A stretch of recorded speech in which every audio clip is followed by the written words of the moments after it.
Somebody sent me this message and it reads, a prophetess said that when a man and a woman during lovemaking, the man licks the woman, he becomes poor.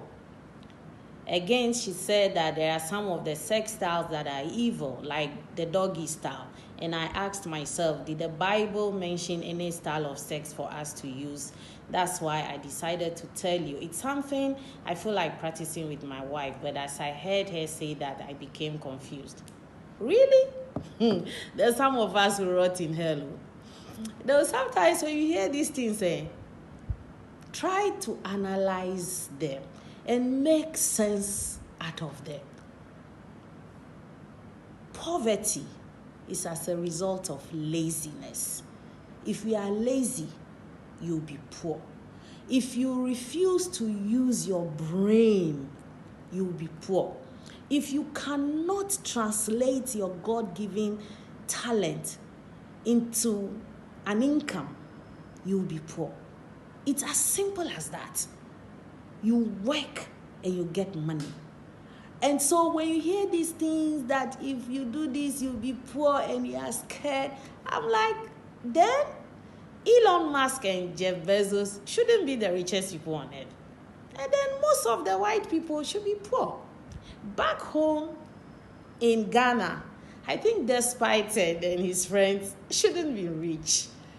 And most of my accounts friends should also not be rich. They should be poor because... and then... yeah, bro. Most of my Ewe brothers should have been rich, extremely rich. And so I'm not going to sit here and say, do it or not. It's a personal preference, you see. So ask yourself, if you are going to spend a lifetime with somebody, 30 years, 40 years, 50 years, you should just every day lie on bed, the missionary style, because you are scared you'll be poor. Come on. As a young married guy, I expect you to enjoy your life. Life is so short. You have a young wife. The two of you are young.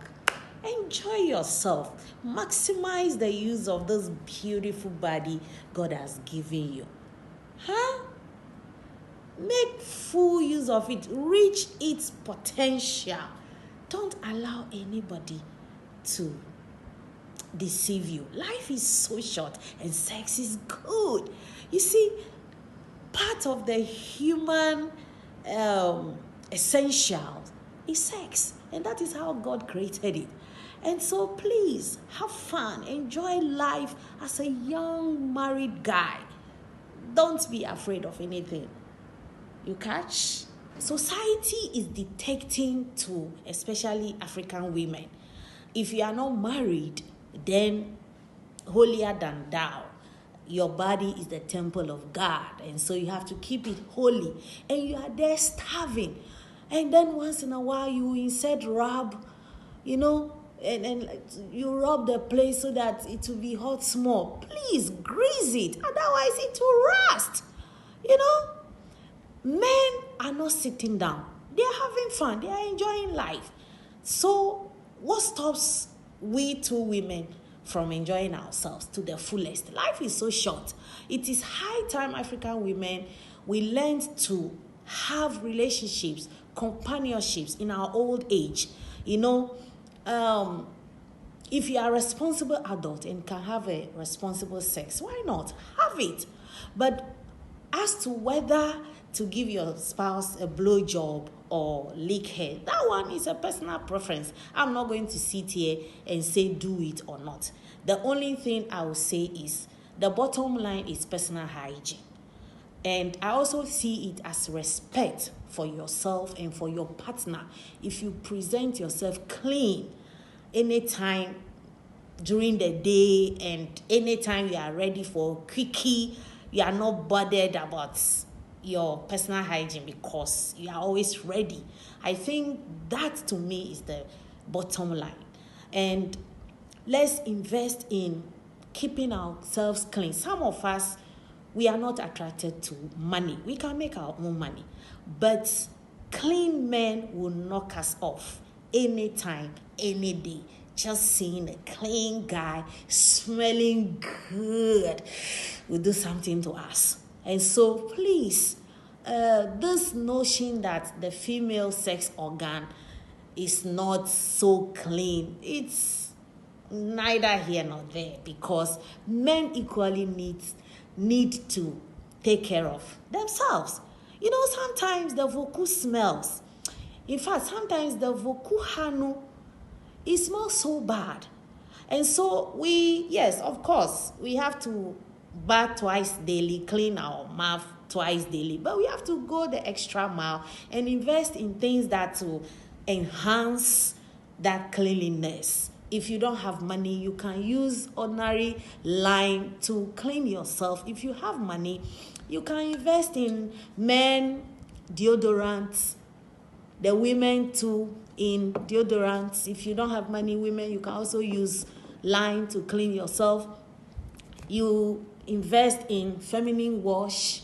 If you don't have money, just use warm water with salt or lime to clean yourself. And then when it comes to our mouth, if you don't have money, just use chewing stick and charcoal and dedicate 20 minutes or 10 minutes a week to cleaning your teeth thoroughly.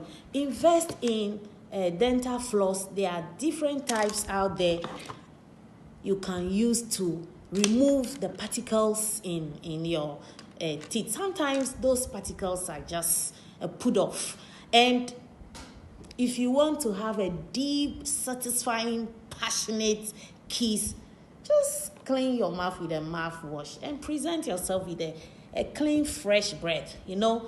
And if you have the money, visit the dentist every now and then and have your teeth clean. All right, so if we come back to whether or not to give a blowjob or lick your spouse, there are things you can invest in. I would say that do not be coerced or forced into doing something that you are not comfortable to do. If you want to explore your partner sexually, it should be something you are comfortable with. See, this thing doesn't eat akplo, it doesn't eat fetidechi. And God, in his own wisdom, created sex as part of the essential needs of the body. And so if marriage is not coming, or we are no longer interested in marriage, we should learn to keep companions. There are single elderly men and women out there. Just get a companion. It will help take away depression, frustration, and let's enjoy life to the fullest. And so if you've been punishing your spouse or starving your spouse with sex, please stop it. It's not the best. Men, we want you to be healthy for us. My brothers, be healthy. So take care of yourself, eat healthy, stay away from excessive alcohol, exercise, and let's have fun together. We want you to live long. You know, I have a friend whose husband is a doctor. One day she told me that the best time they have their hottest sex is when the man has headache. He said the first time they tried, she was so scared for the man. But he was like, look, I'm a doctor. I know what I'm talking about. And they were done. Within minutes, the headache was gone. And she asked him, so why don't you tell your patients? And he was like, if we tell them, they will abuse it. That's why we don't tell them. So please, enjoy life. Sex is good.